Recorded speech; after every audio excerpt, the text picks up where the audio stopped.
Hi, and welcome to What the Phalange, the podcast where we watch every episode of Friends, discuss it, deconstruct it, and fan over it, one episode at a time. My name is Quinn, pronouns Zzier, or they, them. And my name is Emilie, pronouns she and her. This week, we're talking about Season 1, Episode 8, the one where Nana dies twice. Aired November 10th, 1994. This episode was written by Marta Kaufman and David Crane and directed by James Burrows. We also know this episode as the one where Chandler finds out people think he's gay, Judy Yeller has intergenerational patriarchal trauma, and Ross falls into a grave and gets high. Woot woot. Let's do it.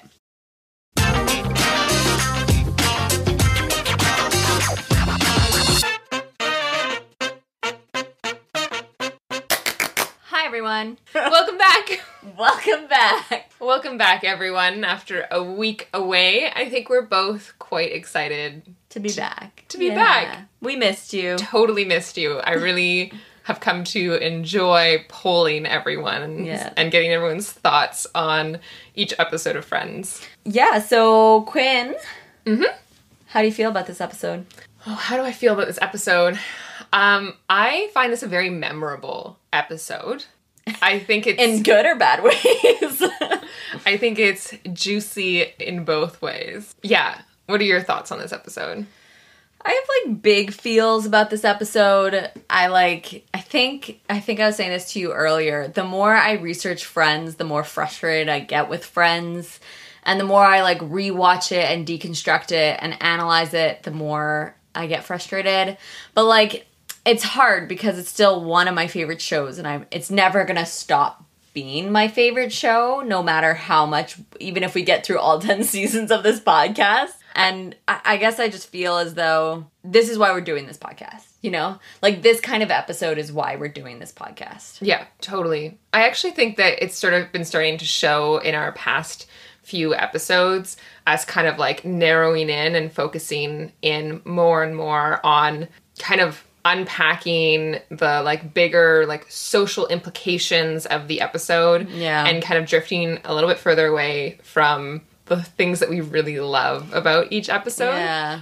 But this is a perfect episode to kind of come back around and try to balance both out again because there are so many amazing amazing moments and amazing outfits, amazing hair. So I just think that this is the perfect episode to come back around and sort of really see the reason why we're doing this and what we love about this episode and the reason why we love Friends. Yeah.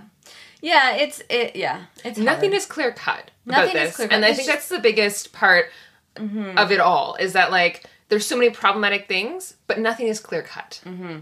Yeah, we've got lots to talk about this week. So let's get into it. 3 things that I want to talk about. 1, Chandler being gay. And everybody thinking Chandler is gay. And the homophobia around that, etc., etc. I want to talk about something that maybe is kind of weird and less important in this episode, but the way women are socialized to be passive-aggressive and kind of the intergenerational patriarchal trauma that arrives that you see with Monica and her mom's mom, etc., etc.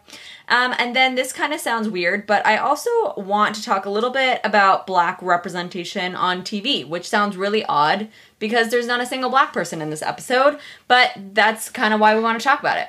Or most episodes.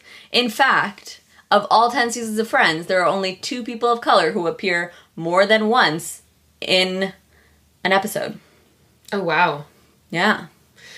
Lovely. And they both date Ross. Poor them. Oh, God. Okay, the 3 things that I want to talk about today. 1, again, kind of in the same vein of women's socialization, but kind of more looking at the juxtaposition demonstrated in this episode between men and women and how they are socialized within the patriarchy. And I want to talk about the Gaydar. Oh, nice. Yes. You were doing some research. Yeah. And overall gay feels?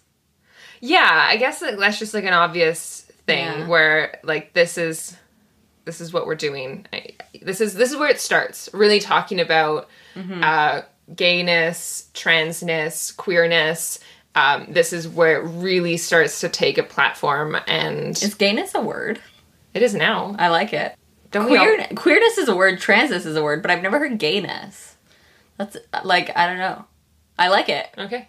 Anyways, cold open. Oh, right. We're still there. Okay. Yeah. Cold open. Chandler's office. Set the scene. His coworker, who I love, by the way. Her outfit is cute. Like, the black leggings and the super big, baggy, like, printed button-up shirt with the big jewelry, chunky earrings. Her hair. Loving it. Like big, kind of grounded, but like interesting character. Mm-hmm. Like, oh, yeah. I love it. I'm kind of sad that we don't see more of her. I know. Spoiler alert, you never see her again. I know. But like, it makes me sad that you don't ever see her again in the show because she just got a great vibe to her. I would have liked to see more of that. I want to look up, what else does she do? Nancy Casero, found it. She plays in Lois and Clark and The West Wing. So, love Shelley. Shelley is great. She tries to set Chandler up. Yeah. With someone. Which we could talk about that for various reasons, other than queer reasons. Have you ever tried to, like, set up a coworker? No, again, this keeps coming back around over and over again dating. About 90s dating. Or maybe it's also just, like, a realm that we do not exist in. Like, when it comes to this, like, neither of us have really worked in an office. Like, we've both been administrative assistants. The office that I worked in, well, A, was our dad's office. And then B was, like, really small. There was probably like 15 I've never people. Worked in an office building, per se. Yeah, where there's, like, all these different departments. And, like, later down the line, you find out that, like, Chandler's company has, like, a food department. Fine food division. Yeah, fine food division. So it's, like, clearly a giant corporation, and you don't know people from different departments. So it's, like, dating someone from work or being set up with someone at work kind of, like, makes sense. I guess, yeah. Like, I don't know. It's also just like, okay, let's get back to the queer thing though. Because, like, I feel like this is a very common trope where when, like, someone's like, oh, you're gay, let me fix you up with this other gay person I know. Like, I feel like straight people are always trying to set queer people up with other queer people that they know. Mm-hmm. But, like, I definitely, as a queer person, don't actively try to set my straight friends up with straight friends. Yeah. But to be fair, I'm always trying to get my queer friends to date my other queer friends. But that's just me. I was once recommended a yoga instructor on Instagram, and I was sort of like, are you only recommending this person because they're the only other queer yoga instructor that you know of? Yeah, that's a real thing. Like, straight people being like, do you know about this other queer person? Like, have you heard of Ellen DeGeneres? You know, like, yeah. Let me tell you about this other queer person that exists in the world, you know? Oh my God. You're like, thanks. But I will say that if we loop back around to the end of the episode, I do, in the short time that we meet Lowell, I actually do think that Chandler and Lowell would make a great couple. Interesting. They both have swoopy hair. They do have swoopy hair, and I could see them being very cute together. Yeah. Okay, so good job, Shelley. Yeah. But, okay, I definitely don't think Chandler could be with Brian. Just saying. Like, not an out of a league thing. Like, Brian's pretty cute. Brian's super cute, but I just don't think... Brian doesn't even say a word in this episode, though. I get a good sense. You don't think Chandler could get a Brian? I don't think it's a matter of getting a Brian, okay? I think it's a matter of whether you're a good fit with the Brian. Yeah. But you don't know anything about Brian. How can you say this? I know, okay? Okay. This will come up in the gaydar later when I talk about it, okay? Totally. Okay, so let's talk about Chandler's reaction to someone assuming he's gay. Okay, this is an issue that comes up a lot, not just on TV, but, like, in general life. So, like, the idea that you're like, I'm okay with gay people, but I am not a gay person. And I find that this, like... And, okay, I'm going to talk about my own experience for a moment as a queer lady. So, I didn't come out until I was, like, early 20s. Early 20s? Like, 20, 21. 20. Probably about 20. Okay. And I remember... in high school, a lot of friends being like, Emily, we're totally gonna get to our 10-year reunion and you're gonna be like, I'm a lesbian. And I was like, no way. I'm not a lesbian. That's not gonna happen. Little did I know. But, oops. Oops. And it's just like, I remember as a kid or like as a, whatever, a young teenager defending so hard the position that I'm not gay, I'm not gay, I'm not gay. And it often would come out as like, I was so anxious that people were going to think I was gay that I would be like outwardly A, homophobic, but then B, like I would not stand up for queer people in thinking that people would then associate me with queer people. So like, for example, I did not know this about you. Yeah. So for example, which like looking back now, like totally internalized homophobia, 100%. Yeah. But like I had friends like who are, you know, like they're not like this now. They were teenagers, whatever. Like they're still my friends now. But like, or some of them are. But like it was just this like lol thing that Emily's a lesbian, you know? And I remember just like being so like, no, I'm not, no, I'm not, no, I'm not, and like wanting to disassociate myself so much from being associated to being a lesbian that when I went to CEGEP at John Abbott, there was a gay and straight alliance. It was next to the environmental group, Jacktivists. For those, I think Allie actually formed Jacktivists, but the Jacktivists group, yeah, Jacktivists group was in the same office space as the gay and lesbian, straight, whatever alliance that they had. And so I was like very clear about like, I'm not part of the gay straight alliance, which like the word straight is in it, but like I'm like part of Jacktivists, and I was like really intense about like splitting myself away from that group. And then like whatever, 6 months later I came out, but like.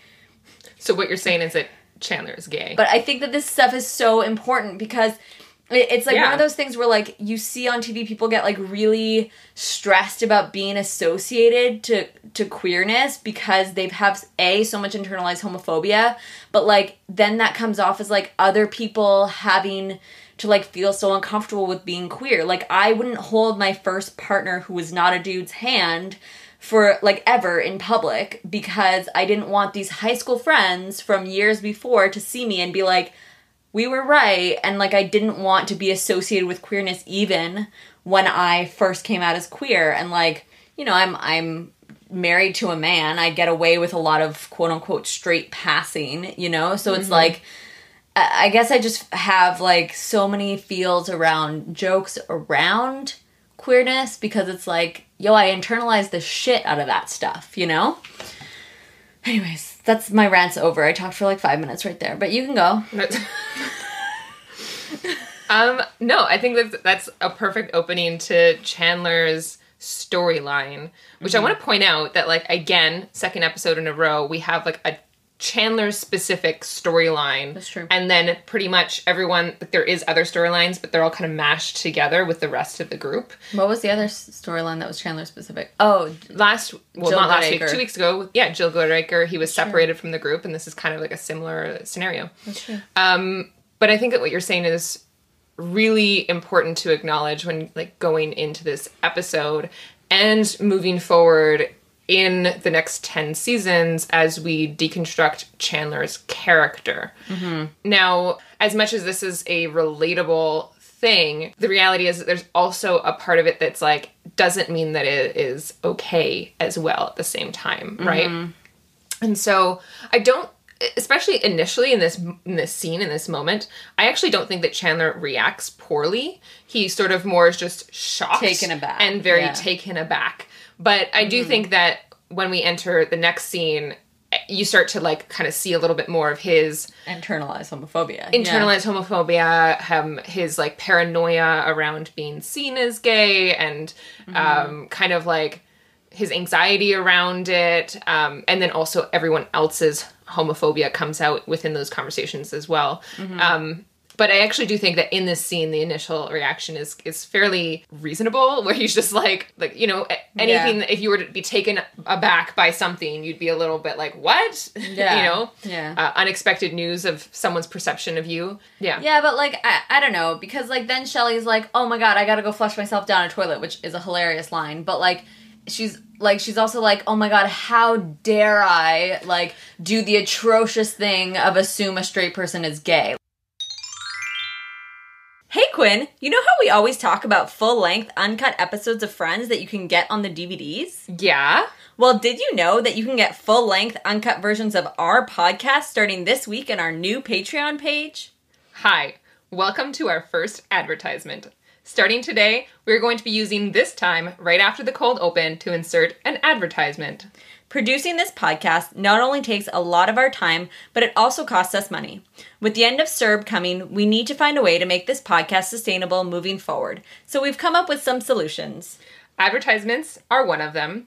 And we have also launched our new Patreon page, where you can support us for as little as $2 a month and be a part of our growing community and get a bunch of bonus material. From stickers to Netflix watch parties to full-length, uncut, advertisement-free versions of our podcast, and even a secret bonus episode we've never released. Check out the link in our Instagram bio and show notes. Monica's apartment. Let's move into that. We have Chandler starting to talk about how he's perceived, or asking other people if that's how they perceive him as being gay. Mm-hmm. There's a few things that kind of come up that are a bit of an issue in my mind. Emily, do you have anything to say about this scene? Sure. Yeah, like a lot. Can we talk about the inconsistencies in this scene, or should we talk about that after? There's 2 inconsistencies in this scene, but they're only relevant if you watch the entire show. So one is that Rachel says that upon meeting Chandler, she also thought he was gay, but then he spent Phoebe's birthday party staring at her boobs, which was a whole other issue, but whatever. That's actually what I wanted to get into a little bit. Okay, but I want to talk about the inconsistency first, which is that Rachel has actually already met Chandler. Yeah, no, exactly. And like you find out in season 5 they've already met. Yeah. Anyways, go. It's clear that it's the first season. They still haven't really carved out the history that exists between all the characters yet. And as time goes on, it just feels like they carve it deeper and deeper and deeper. When you get to the very last season, you're kind of like, they throw something at you, like a bit of like a curveball, and you're like, whoa. Yeah, like Rachel and Chandler have technically met 6 times. Yeah, exactly. Before the first episode of this show. Yeah. Yeah, so anyways. But at this point, they're just going off by what they season 1, so episode far, 1 being the first time that Rachel and Chandler have met. But that moment where she's sort of like, I thought that maybe you were gay, but then you spent an entire party staring at my breasts. They just kind of breeze over that as though casual, it's sort of like this, either you're gay or you very casually stare at people's breasts. There's no apology put in there from Chandler being like, oh, sorry. Are you gay or are you a boob stare? I know, right? I identify as a boob stare. No, as if that's a sexuality. What? It's just so absurd. If I had a friend where it's I brought that to their attention in a conversation, if they weren't abashed by that and apologetic, I would, reconsider the friendship. Yeah. Or just be much more willing to have a lot more space from them. It's just the fact that it's just so normalized as being casually okay, as though this is yeah, no one bats an eyelash for sure. Yeah. Phoebe says that maybe he's gay because he's smart and funny. Chandler goes, Ross is smart and funny. Did you guys think he was gay? And everyone dies laughing. And I have 2 thoughts about this. One, are they lolling? I put lolling in my notes. Are they lolling because Ross is obviously not gay, or are they lolling because Ross is not very funny or smart? Oh. Yeah? No, I think they're definitely lolling because they're Ross is definitely not gay. I think that's the vibe that they're giving off. Because even Ross kind of laughs at it. And Ross cannot laugh at himself. That's true. Yes. Ross has zero ability to laugh at himself.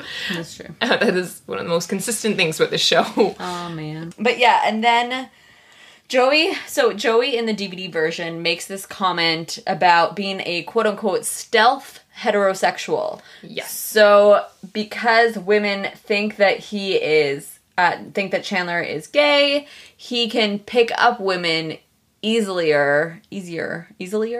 Well, he can more easily be around women, and they can, until they let their guard down because they don't suspect him as being hetero, and then he can make his move. Yeah. And that's just another reference, something that continues to repeat itself already. We're in the 8th episode in of the first season, and we've talked about this so many times, but this concept of not manipulation of women. Yeah, manipulation of women, and the quote-unquote letting your guard down, and just that idea that how are you supposed to trust any men if this is the ongoing narrative of people who are supposed to cozy up to you and be like your friend and gain your trust, and then meanwhile they have alternative motives and their own agenda within it. It's which is so funny twisted. Because like men are just so funny in the ways that they'll be like simultaneously not all men, but then like in another breath they'll be like all men are pigs. Like, you know, like that's such a good point. If men say that men are pigs, then it's valid, but if women say men are pigs, then it's not valid, and you're just like yeah. Anyways, it's so true, right? It's sort of like men are pigs when it's to their advantage. Like, you're not allowed to date other people, or you're not allowed to like hang out with this guy friend of yours because he's like just trying to get into your pants, or he's just blah blah blah. And it's like, well, maybe call out your dude friends and tell them to not be so shitty instead of putting the onus on me. Yeah. Anyways, moving on. Before we move on, Rachel's outfit. Yes. Just to let everyone know, this is the outfit that won this episode. I didn't realize. It's the episode that and it's so stunning, especially when she like first gets up to go get the phone to talk to Paolo, and you're just like, what is up with that skirt, that shirt? It's just so on point. Love it. I love the like long black sleeve shirt. I bought a shirt like this because I love those kind of shirts so much. It's just so classy and like elegant and like, so good. But it also looks comfortable. Yeah. Which is nice. That is such a good point. It does look very comfortable. Which is key. No pockets though. No. Oh, we didn't see. Could have had secret pockets. It's true. Okay, so I want to talk a little bit about something that's funny that happens so far in this episode, is when Ross is like, I could do that. I just gotta go to Rome. And I just think it's like really Ross. He's just like, Ross has like great lines. This show would not exist without Ross. Ross is just so funny. Like, in all the ways I hate him, I also love him so much. Yeah, it's tough. Okay, so then we move to the hospital because we just found out that Ross and Monica's Nana is now in the hospital, possibly coming to the end of her life. Yeah. And they get there. I think it's really hilarious the way that, again, Ross, incredible. I think he does such a good job in this episode again when he goes to like hug his dad, and he just does his like awkward thing where he like kind of like half steps on the table and like hugs him over the coffee table, and it's just it's just very well done. It's very Ross is great in the way that he acts with his whole body, and I don't think the other characters act in that same way. Anyways, we say that every episode, so. But yeah, for sure. And then they're just remembering all these cute things about Nana, which is really cute, and it made me miss my Nana. No, Nana. Yeah. We had some great feedback for people who call their Nanas different things, or their grandmothers different things. Nana was a few of them. Our cousin answered one, so that was obviously Nana. Yeah. There was Oma Mamere was one of my favorite ones, actually. There was some really good. So she dies, and then she's not dead. And then, again, we get this pleasure of just seeing Ross act, and he goes out to the waiting room, and he's like fluffing his arms all over the place, and he's just like, well, she's not past, she's present. Like, it's just like his acting is just incredible. Like, I love him so much in this episode. I love that there's such a contrast between like me having so many issues with Ross, but I totally have a crush on David Schwimmer. Schwimmer? You said it right. Oh my god.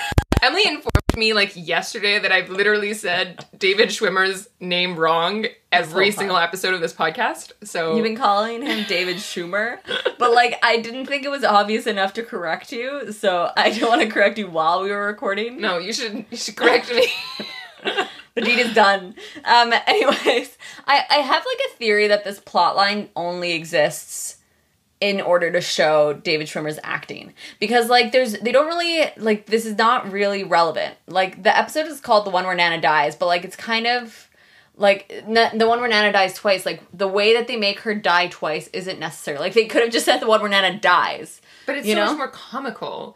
Totally. I totally get it. But I think, like, it's so weird that they titled the episode around this, like, tiny thing that happens out of the whole episode. I don't know. I think that this is this is in my notes here. Just kind of how Friends does a fairly good job of taking serious topics and being able to turn them into a comedy. And you see it time and time again, like with like very serious situations, like breakups and stuff like that, that it's a very serious and heartfelt situation, but they can still bring levity and like, ooh, good word, crossword puzzle word, and hilarity into it. Yeah. And I think that sometimes they try to do it and it ends up being problematic, and we see that over and over again, but they also do it in really successful ways. Like, I would say that this episode of talking about death and being able to turn it into something funny, but there's also these really interesting heartfelt moments about that explain like characters' past, like Monica and her mom. You know, you're getting a deeper sense of the characters individually, but it still is a really entertaining episode. It really draws you in. Yeah. All right, so we move into the next scene where they're back at Central Park, and again, Chandler's upset that everyone thinks he's gay. Phoebe has a great line here. Yeah. And should we maybe call this, like, the line of the episode? Yes, you have homosexual hair. Yeah, that's great. And we were listening to a podcast. So, okay, we always do research after we watch the episode, and we stumbled upon a podcast called the gayest episode ever, in which it's two queer dudes, and they take a look at different episodes of pop culture that like show queer characters, like the gay episode of the sitcom and how they like approach queerness. And so we started listening to the episode about this episode of Friends. We didn't listen to the whole thing because we didn't want to necessarily like have it influence how we talk on this podcast. We'll link it in the show notes so you can go take a look. You should. I'm going to listen to the rest of it after we record this because I want to hear what else they said. But and one of the things they said, they made a joke, and I want to reference this so I'm not stealing their joke, but they make a joke that Phoebe's right, Chandler does have homosexual hair. And I just thought it was hilarious because it was like these two queer guys who were like, well, he does have homosexual hair. Like, this is a stereotype, but hilarious. I think it's also a great line, though, in the other side of it, that like from the side of two queer folks talking about it, it's you can say it in one context. When you flip it on the other side, where you're looking at someone who is trying to be straight, or it either is straight or is queer but doesn't want to admit it, and is like trying to... Wait, are we talking about Phoebe? No, we're talking about Chandler. Okay. And him trying to like pinpoint it being his hair is the reason why he's perceived as gay. I just think that Phoebe's line in response to that is like the perfect retort of like being like, do you hear yourself? Yeah. It's like your hair could be gay, you know? Like, yeah, it's so funny. And I have a lot of feels around this in terms of like the fact that David Crane, who wrote this episode, he is gay himself. So he wasn't out at the time, or that we know of. Like, he wasn't like... Well, we don't know. There's not a lot of like personal information about David Crane. Yeah. If anyone knows more about when David Crane came out, like if he was already out when this episode came out, that would be good to know. Yeah, because like he's married, he has a husband right now. I don't know if they're married, but they're partners. But the thing is, there's two parts to it, I think. And maybe we've touched on it in the past, but there's the one part where we don't know if he was out at the time. So that would make, if he wasn't, that would kind of make it not the greatest. But yes and no, because like unless he wasn't out, but he still very much knew that he was gay, and this episode was written as like an homage to himself. Yeah. Which like I like to think of, like, in order to justify the homophobia in this episode, I like to think of it as like David Crane wrote this episode and was like, lol, straight people, you know? Like, that's how I justify it in my head. But at the same time, it's like, it's one of those things where, like, you know, you use that, like, one gay friend you have to justify the fact that you're not homophobic, you know? Or, like, that one, you know, like, you say, like, well, I'm a woman and I don't find this sexist, you know?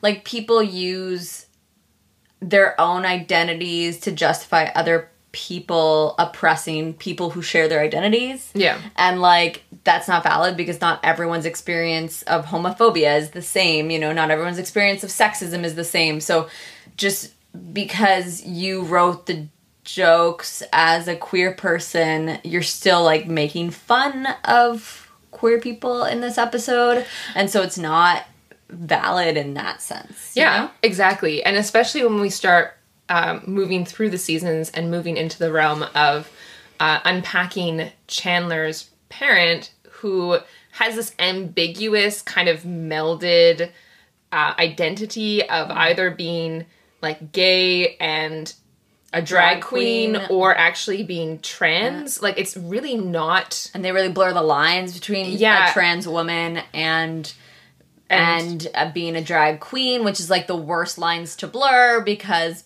it's not the same thing. There's such a stereotype that trans women are just men in dresses, and that's like really fucked up. And then you add another layer to the fact that like the character is actually played by an actress, and not a male actor. And like, so that adds a whole other level to it, but we're going to get into that.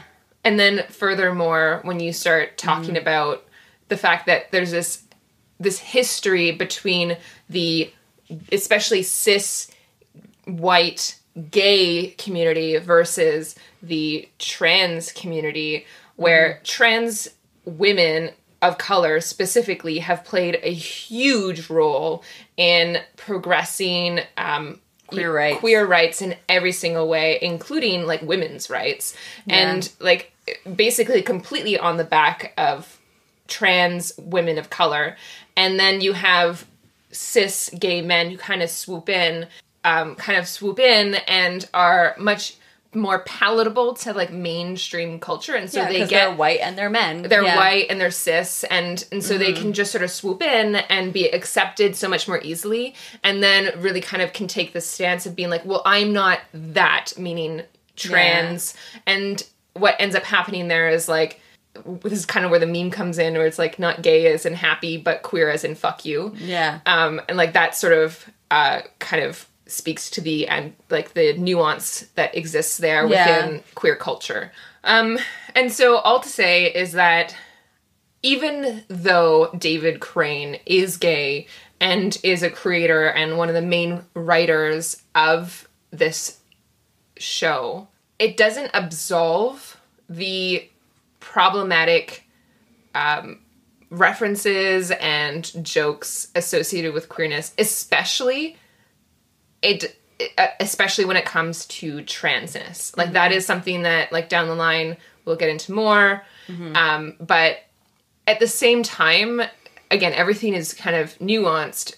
When kind of creating a piece of art, or I could imagine, you know, it's for yourself to some degree. And I'm sure that there is a certain amount of what is written that is taken from his own experience and is a kind of response to what was the current mainstream ideas and what was in pop culture at that time. Yeah, for sure. And so it's nuanced. There's no like, because then you also wonder, like, later on you find out that his dad is gay or a trans woman. You're not sure.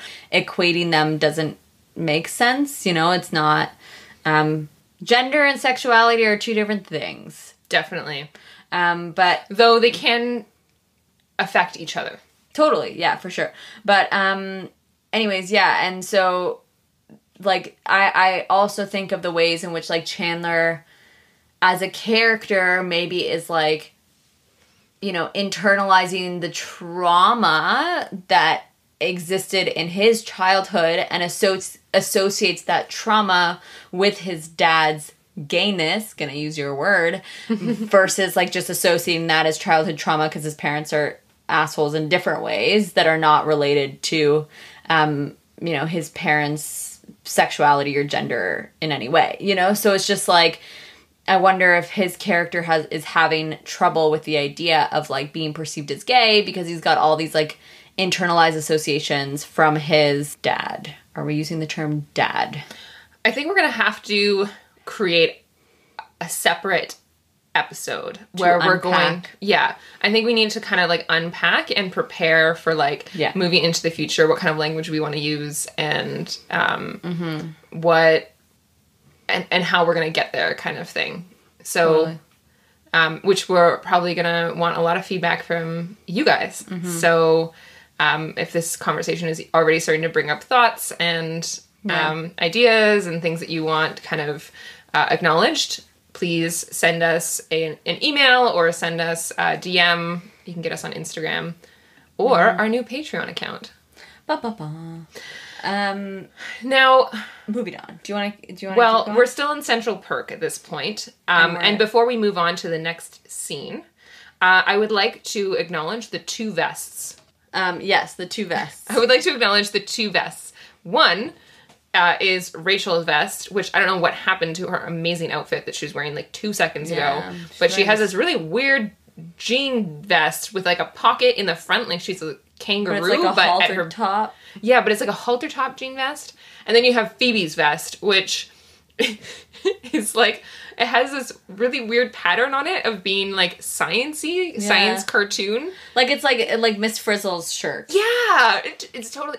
Maybe Phoebe is Miss Frizzle. What? I could see that. I could see it too. Oh man, it makes so much sense. But I do think. Okay, so we polled everyone and we asked who was wearing the better vest. Phoebe won, but only by like 5% or something. Oh, wow.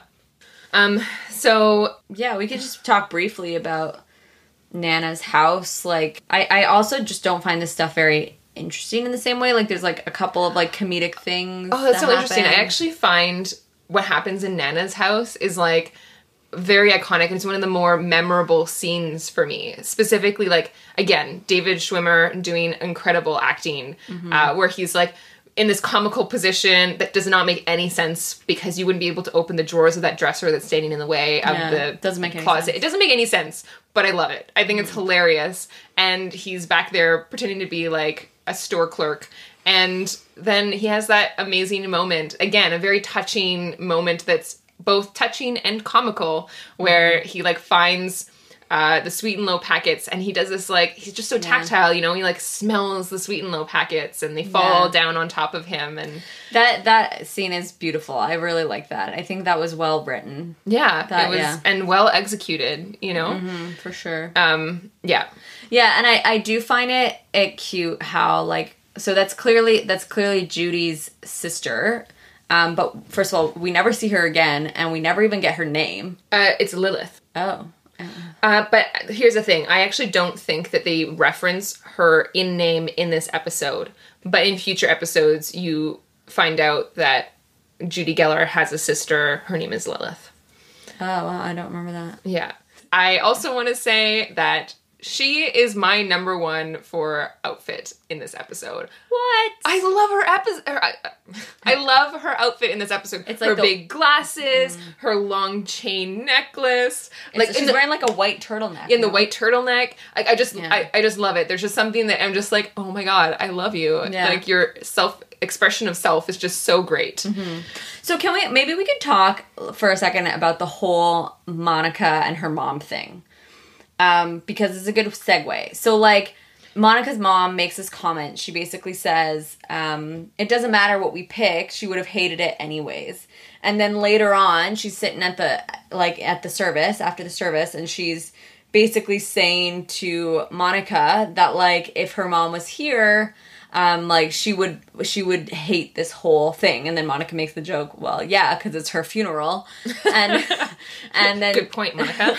And then Judy goes, like, she basically just says that, no, because, like, you know, she would say, like, oh, you didn't spend enough money on flowers, but then if I spent too much money on flowers, she'd be like, why are you buying so many flowers? I'm dead. I don't need them, you know? And I think that, like, you then, throughout the whole episode, you're seeing, like, well, we've already met Judy before this episode, and we've already seen how shitty she is to Monica. And then you kind of get a bit of, like, I don't want to call it sympathy, but I want to say, like, you kind of start to understand why Judy is so shitty to Monica. Exactly.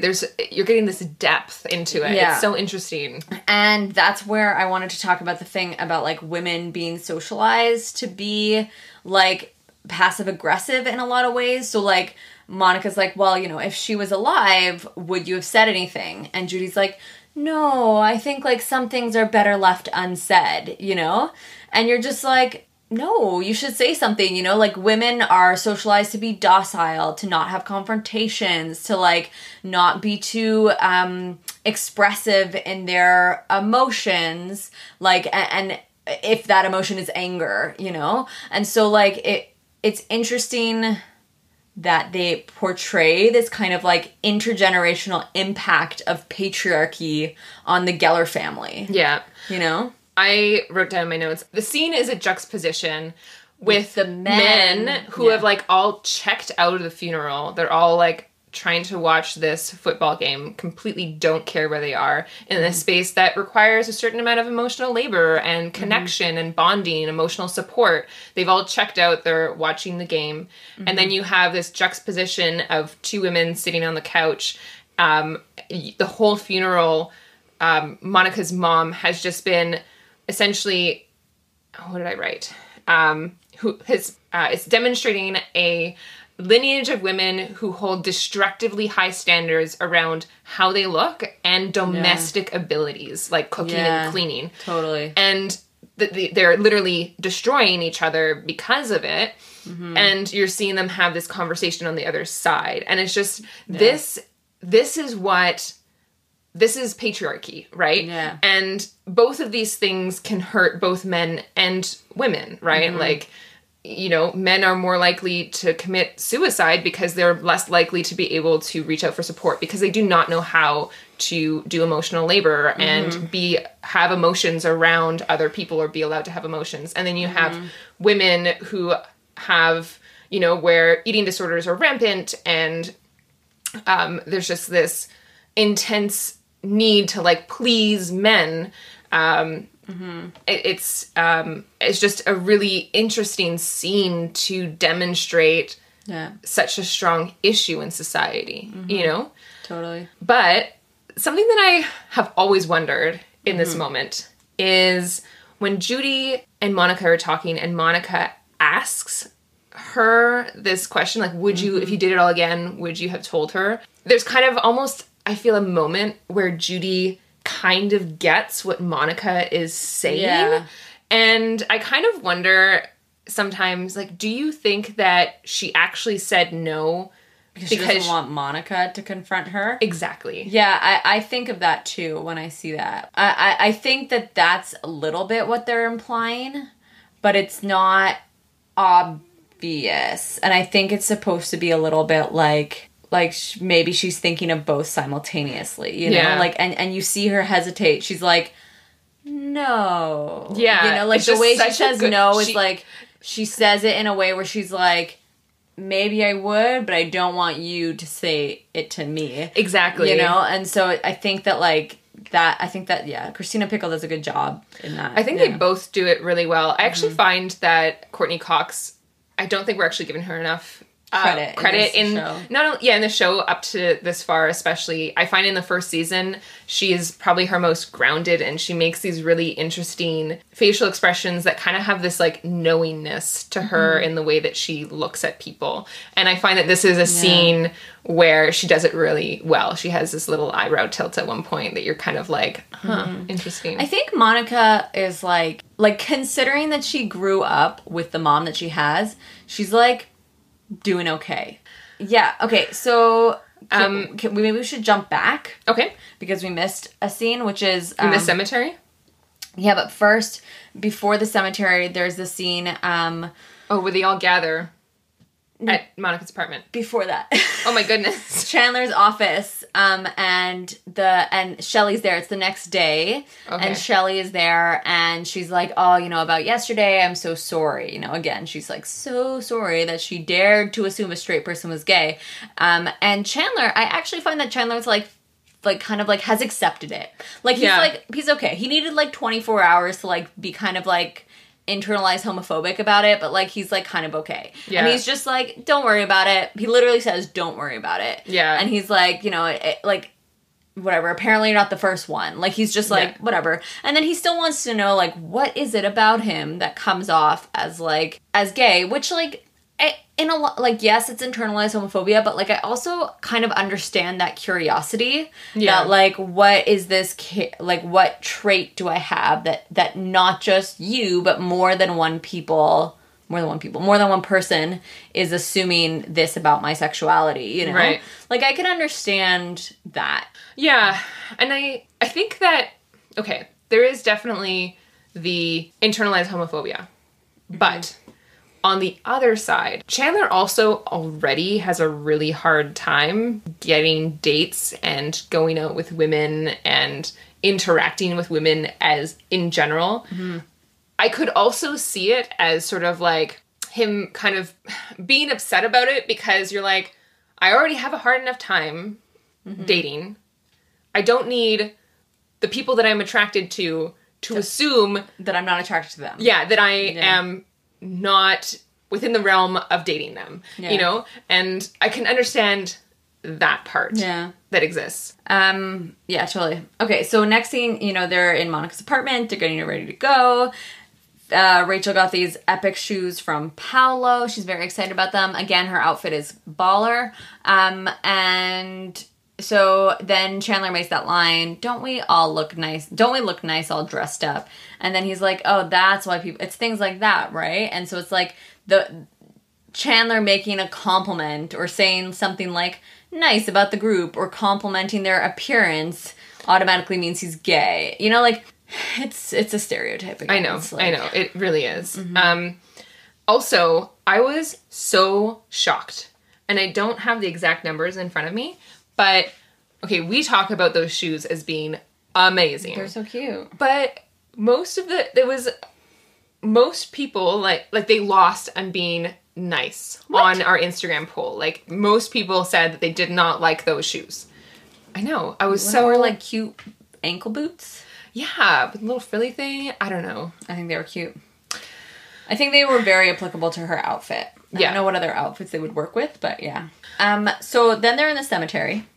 I don't know about you, but when Ross fell into that graveyard, I was thinking on our third watch, damn, wonder if Spike's around.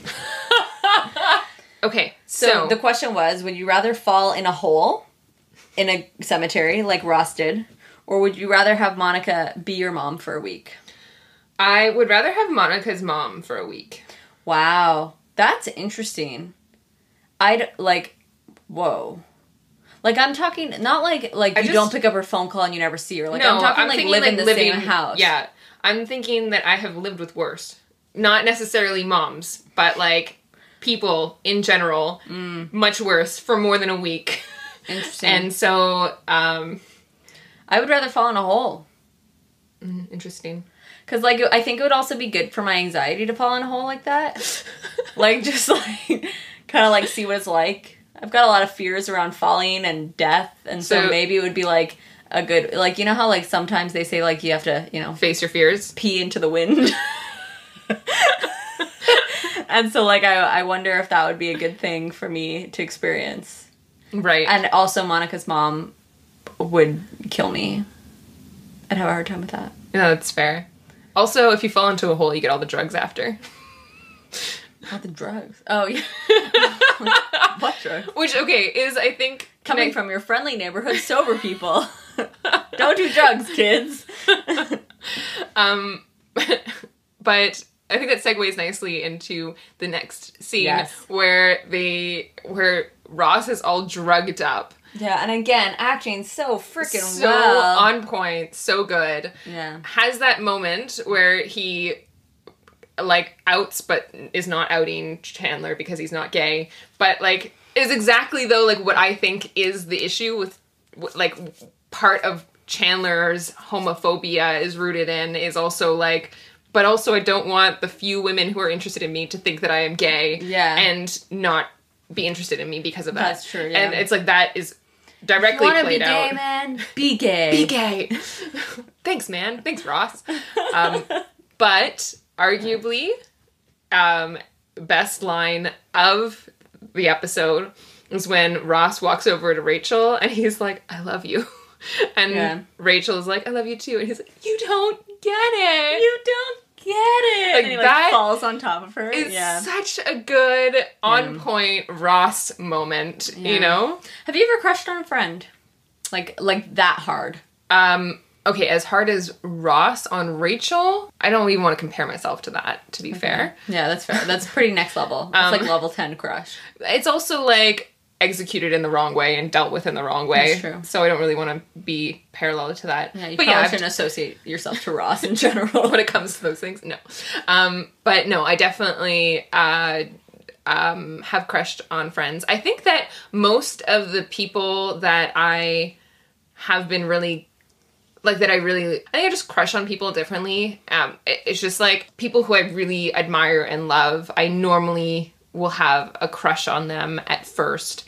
And yeah, that makes sense. And then it just sort of evolves into friendship, you know? Yeah. Yeah, I get that. Mm-hmm. I've like had mad crushes on friends before and then told them and it went awry. So moving on. And then they go back to Central Perk at the end of the episode and they're looking at these cute photos and they have this like juxtaposition moment where they're talking about Nana's photo with like her friends at Java Joe's and they're all sitting there at Central Perk. Java Joe's was actually one of the names that they were originally going to name Central Perk. Oh, that's cute. And so it's almost like this implication even further than what they're doing there that like it's supposed to be a parallel to like them. Yeah, you know, maybe even implying that before Central Perk was it maybe Java Joe's. Yeah. I need to bring up another queer thing in this scene. Okay. In this scene. I know, right? So there's that moment where they pull out another photo. Mm-hmm. And I know what you're gonna say. They're like, oh look, it's Monica. And Ross is like, no, that's me. I'm just trying a thing. Now, here's the thing, is that this is actually just the beginning of so oh my God, I forgot. many references. Mommy, I'm a girl. Take me with you. Yeah, of so many references of Ross either wanting to be a girl or playing as a girl as a kid. I am B. I like T. Won't you dance around with me? That comes up in season 2. Oh my God, I can't wait to talk about that. I know. There's so many references along the line. And so I'm putting a thesis on the table that Ross might also be queer. Interesting. Now we're at 3 characters. Yeah, but we just see queers everywhere. Obviously. We just see the queers everywhere. Okay, so last scene, Chandler, we're back in Chandler's office. Lowell is there. We meet Lowell, who's super cute. Also has swoopy hair. Great glasses. Yeah. And he says, and Chandler's like, for the record, I'm not. He doesn't even say I'm not gay. He's just like, I'm not. And then Lowell is like, oh, I know. Like, I can't even say it out loud. Yeah. He's like, we have a kind of radar, and I'll let you get into that in a second. But then he says this hilarious line. He goes like, Chandler goes like, you don't think I have a quality? And then he's like, Lowell goes, speaking for my people, no. And I just think that's like, that was the most relatable queer line ever in Friends. Like, just like, speaking for my people, you're not a part of it, Chandler. Like, get out of here. But it's also so sad because there's sort of like a part of it that's like there is that possibility that Chandler is like really repressed in being queer, you know, especially with all of his childhood trauma. Like it's very possible that it's there and it's a huge anxiety for him throughout the entire 10 seasons. And it's an ongoing thing in queer communities where like queer people don't think you're queer enough. Yeah. You know, like especially with like lesbian women. It's like if you've ever dated a man as a lesbian, then you're not like a real lesbian. Or like there's like something called like a gold star lesbian, which is someone who's never slept with a man. And I've always mostly existed in queer and bi communities, so I'm less like nuanced in that. But yeah, which ends up also being extremely transphobic.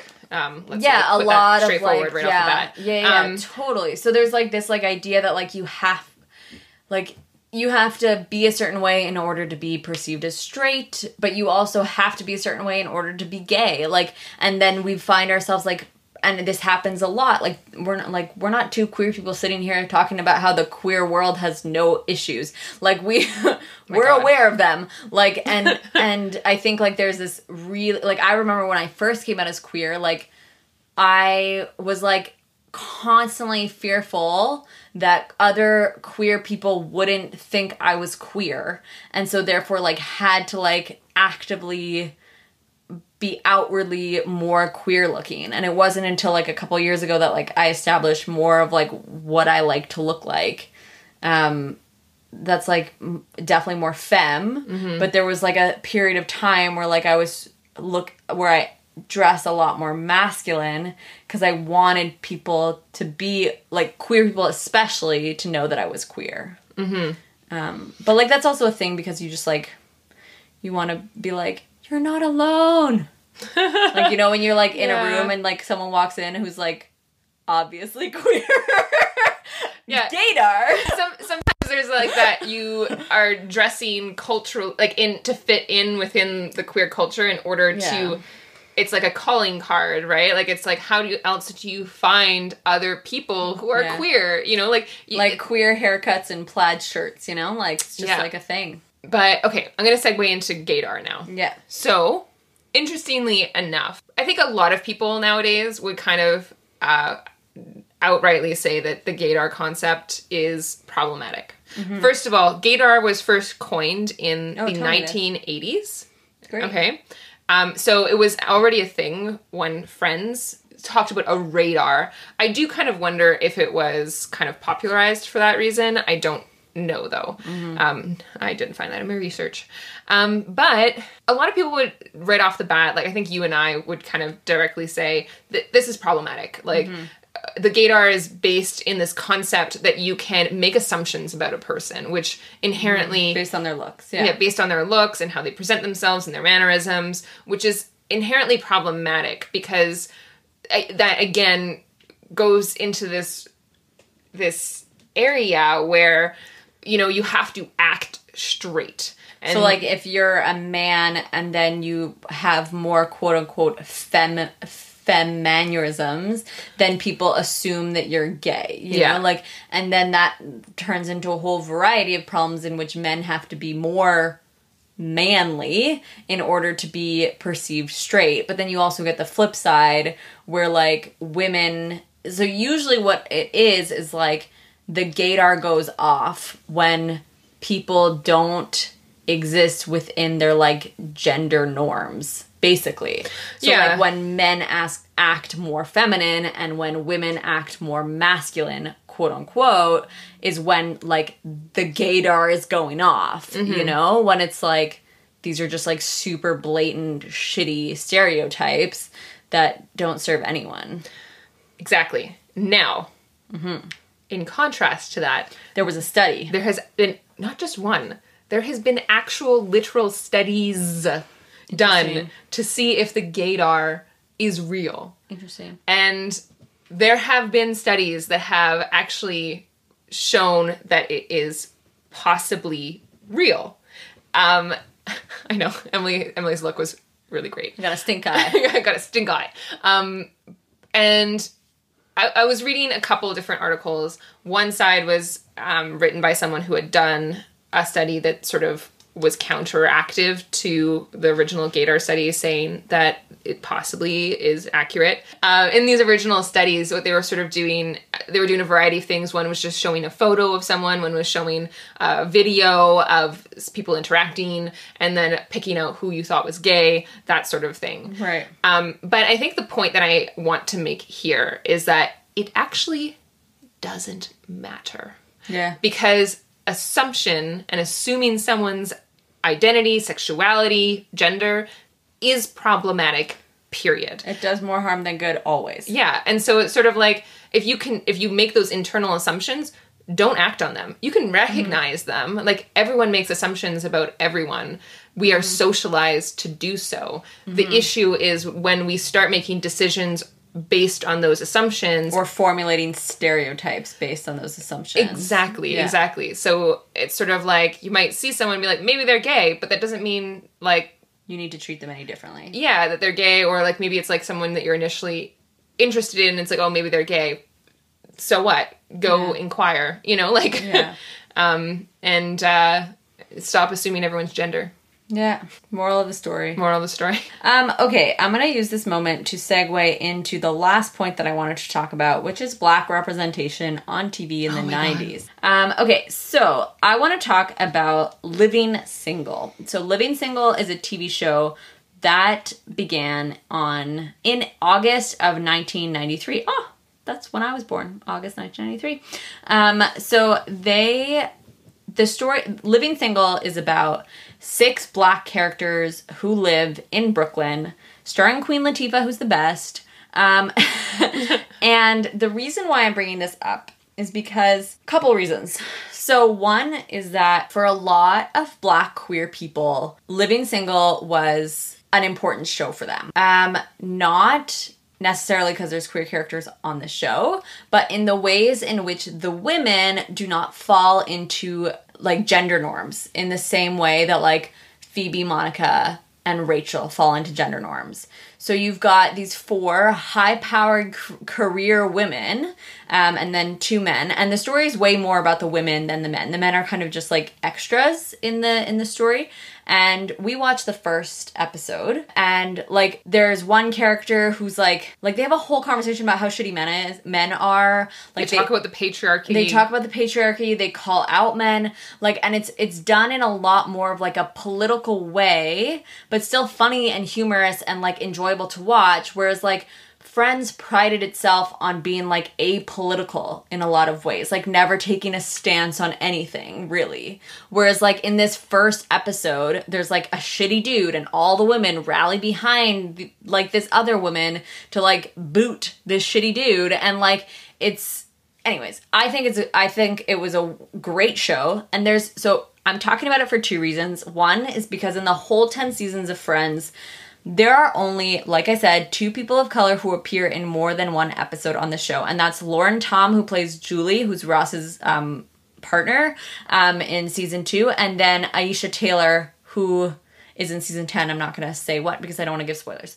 And so those are the only 2 people of color who come onto that show for more than 1 episode. And recently, back like at the beginning of 2020, there was this big thing that came out because they were talking about doing a Friends reboot, and they're still talking about it actually. And David Schwimmer was being interviewed, and the interviewer was like, you know, what are you going to do about the diversity issue in Friends? And David Schwimmer said, well, you know, that first of all, he said that he was one of the only people on the show who pushed for better representation. He was the one that pushed for Ross to have partners who were not just white women. So that's what he claims. We don't know if this is true, but this is coming from the horse's mouth, you know? But what an expression. What an expression. And then he said that, you know, maybe they should do a reboot of Friends with an all-Black cast. And, well, Erica Alexander, who plays Maxime on Living Single, bounced back and was like, hey, Living Single existed on TV before Friends existed. And there was a lot of issues because Living Single is a Warner Brothers production, and so is Friends. And what happened is that after Friends came out, Warner Brothers stopped like advertising Living Single to the same degree, stopped pushing it to the same degree, stopped giving it as much money as Friends, which is a show about 6 white people in Brooklyn, whereas Living Single is a show about 6 Black people in Brooklyn. Did I say 6 white people in Brooklyn? Yeah, they're not in Brooklyn. They're in Manhattan, but still, whatever. Yeah. New York City, basically. And that's such an issue. And actually, one of the characters on Living Single leaves at the end of season 4 or 5 because he kept repeatedly bothering, basically, Warner Brothers and was like, hey, you guys are not representing us because we're Black, and you know, you're only putting your money towards Friends now. And he was fired from the show because of it. So here we have, in the 90s, 2 shows, one with 6 white characters, one with 6 Black characters. And to be clear, Living Single came out first. Anyways, I think it's just like really important to recognize the ways in which like Friends gets this massive reputation for being like, this epic show about single people in New York in the 90s, when there was a show like that already, but it wasn't getting as much views, 98% sure because they are 6 Black people on television. And so it's like, that's an issue. And, they handle gender norms way better. They have an episode about a character who's queer, and it's handled way better. Like, they talk about so many things in a way more political, more appropriate way. And I think a lot of people justify Friends because they're like, oh, well, it was the 90s, Yeah. Whereas like, hey, this show came out a year before and handled all of these serious issues and in a way better way. Was taking on these topics head on. Yeah. And so it's like, and we're bringing this up mostly just because, at the end of the day, we still love Friends, like we said at the beginning of this episode, but like, we can't pretend that Friends existed in a bubble. We can't pretend that, like, no one was talking about race in the 90s, or, like, no one was talking about, queer people in the 90s. Like, actually, like, these conversations were being had, and it's, like, are important and relevant, and, like, we can't just sweep it under a rug, and it would be irresponsible of us as podcast creators to talk about Friends without talking about that. Like, It's just... Exactly. So I feel like moving forward, we have plans to watch Living Single. Mm-hmm. And I feel like it'll be a really great reference point to sort of contrast as we go through each episode of Friends and kind of look at how they're dealing with topics that come up versus how Living with Friends does. Living Single does. Living Single does. Living with Friends.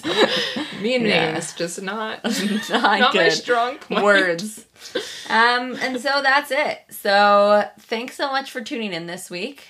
Yeah, thanks for tuning in. I'm so glad we're back. We're back. And please check out our Patreon. I'm really excited. Yeah. Go get them stickers, folks. Listen to the unedited version of this podcast because it's a total of like an hour and 40 minutes, and you're not going to get an hour and 40 minutes if you're listening to this uncut. If you're listening to this cut, I should say. And yeah, you can follow us on Instagram at WT Phalange. It might change to at WT Phalange Pod. Or podcast. So just look up both. We're new at this and we're still trying to figure it out. Yeah. And as always, stay cool. Yeah. Keep deconstructing the media you consume.